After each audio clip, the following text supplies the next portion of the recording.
Hi everyone, my name is Marina. Welcome back to our channel. This is Visit Villegas. Today I'm going over our segment Thrifty Thursday, where I share with you guys everything I've thrifted or found secondhand in the last week. I want to remind you that we do have some other great content on platforms like Instagram and TikTok. We use the same name, Visit Villegas, so make sure to check us out.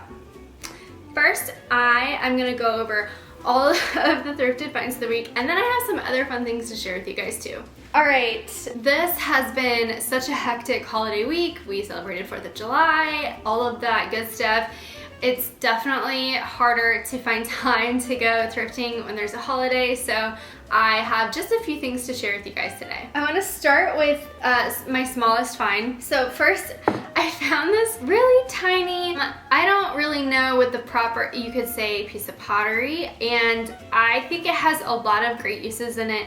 The color is a really nice blue with a like off-white creamy bottom. The reason why I grabbed this is because it's so versatile. So for instance, you could use it for things like incense. If you don't like using candles and you'd rather have like an oil diffuser, this would be a great alternative. I also like the idea of using it with small dried florals and even using it as a candle holder. I actually pulled out a couple of those options just to show you the differences. So this candlestick never fits, or this candle is always too skinny. Actually, most of the candles in my house are too skinny for any of the candle holders I have. So my mom taught me this trick where you use like a small piece of paper towel or toilet paper and you just wrap it on the bottom. You can tear away or add more if you need to, but once I did that here, it actually did fit in this piece really well, and you can keep trimming away and taking out and adding some. Obviously I don't want to break the candle either, so I'm trying really hard to concentrate and make sure I don't do too much, but obviously like anyone can do this, it's not challenging. There we go, perfect. Okay, great. So it's really tall for the size of this piece of pottery, but eventually when it burns down to like here, it would be appropriately height, and it's just cute. I also have this really big, this is too big for the size that this is, but if I took out some of these and put it in, it should, see, that's what we're going for. Really quaint, like delicate, great for the fall. I know we just celebrated the 4th, so it feels early, but if you really think about it, there's not much left besides back to school stuff and other things before we start talking about like Thanksgiving and all those other fun things. I am one of those people, I will do September, October is for the fall, November, December is for Christmas. I feel like that's a very fair way to break it up, and you know, to each their own. If you don't like that kind of thing, you just turn the other way. This would be too tall, but I think you guys get the idea. The more we add in here, how precious that would look, just adding on top of like a book or next to a candle. Obviously be careful with dried florals next to open flame, but that's the idea. Can someone also explain to me why these smell like fish? I have lots of dried floral in my house, but this specific bouquet always smells like fish to me, and it kind of grosses me out. Sorry, I don't know if that was like a weird fun fact or what, but came to mind. Okay, the next thing I have to share is a very small little book. I just liked the illustration it had on it. Lately, I think I have like a couple other finds from the last month or so where the books I have found, I just liked the cover a lot. I am finding that the more that I distribute some of my finds into other rooms of the house, I feel like I am a little low on things like books because I like doing them in large quantities. So the more the better. That's kind of how I like to decorate. Not for everybody, but works for me. I have found this, which is, I don't care for these a whole lot.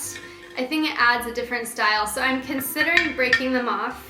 I also know it kind of makes it a little bit more unique on its own. It's just like it has a pair of earrings, and that's kind of cute, I guess.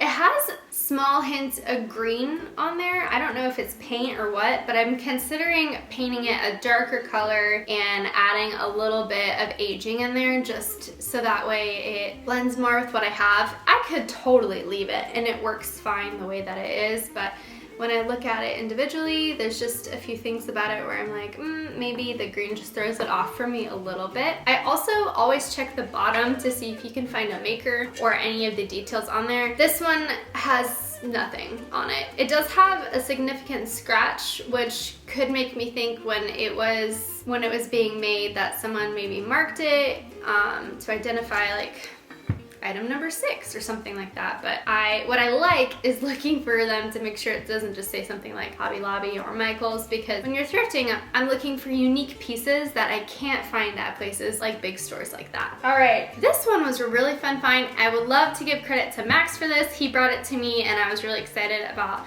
this find. One day he'll get to do an episode with me. I will work on getting him featured on our YouTube channel because I always record these while he's at work and he just misses out on them. Sorry, Max. But he found this piece of pottery. I love that it has a very heavy top and then it goes to a skinny bottom. It's different than a lot of the other brown pieces of pottery I have are very large on the lower half, and they either have like an open mouth that's just the same width as the piece of pottery. I don't know. This was just a great shape to add to the collection.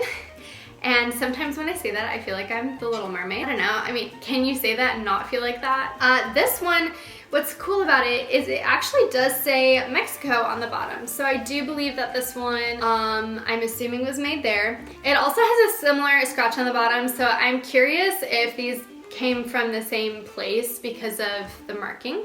This is also extremely versatile, so I can do like all of these dried florals in here. Look at how good that looks. That's a great piece of decor to add. The fall especially, I feel obvious saying this. I don't know, sometimes we don't think about it. We know that brown in interiors is having a really big moment, and I think that in the fall it's gonna be very expected that we have lots of brown interiors, and it might even look like you didn't decorate for the fall season if you wanted to. So contemplating how people are going to incorporate more fall tones, since a lot of the things we're incorporating now are already leaning in that direction. Personally, I'm going to try to add little touches of burgundy and burnt oranges, which I think the burgundy is a little bit more, I wouldn't say undone. Obviously, like when leaves turn colors, we see that already, but because we're so heavily focused on the burgundy, and maybe you already have like dried florals or other light brown or light tan items, I'm trying to find small ways that cohesively work together with what I already have, but also give a little nod to the season. So this is great. And my last find for the day actually is this lampshade. Gosh, back in, I believe, February or March, I found, I don't know if you can see it, I found this white and blue toile lampshade, and this one I was excited because it's like the same exact shape, it's about the same size, but what's fun about it is in one of my pieces of content on, I believe I shared it on Instagram and TikTok, was about how people are doing the trend where you take a vase and you put a lampshade over it to make it look like you have a corner lamp, maybe where you don't have an outlet. You can also use an electric light bulb to add some color or light to it to make it function as a lamp for you. This, obviously it doesn't sit totally flush in this one. Oh, actually, there it is. But it's kind of low, so I've also seen people put like candlesticks that are a little taller so that way your lampshade can sit taller. And even this brown one, that works as well, doesn't it? Even this brown one would look great as a lampshade, but again, it needs to be a little bit taller, so something like a candlestick. And then if you want to try to add a light puck in there, personally, the light pucks have never really worked well for me.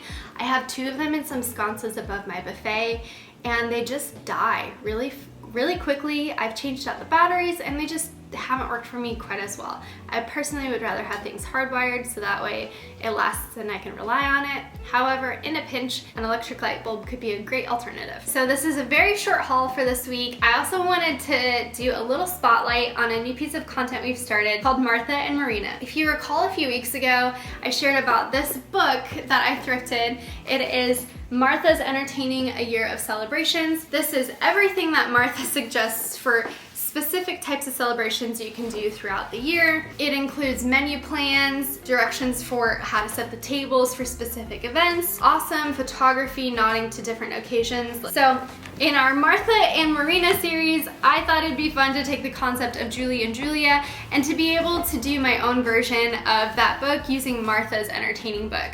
So last week I did her blueberry brunch, where I went over how I would set the table according to what her guidelines are, and then adding my own spice or the way that I would do it personally, because she's Martha, she's a different person than I am, but I like to take these things a little bit with a grain of salt, because after all, it's your home, it's your space, and you're your own unique individual. You've got a brain of your own, you've got your own creativity, but getting to learn from a book like this is a really fun way to make some cool content. So I had a lot of fun with it. If you like the idea of it, please go check it out. It's a really fun, quick 1-minute video, and I am looking forward to doing more of them. I'm not yet decided on the best way to go about this. It was a spur of the moment content piece where I was able to come up with the idea and execute it quick enough. So now I am having to do my homework and go back and look through the book and see which of these are actually reasonable for me.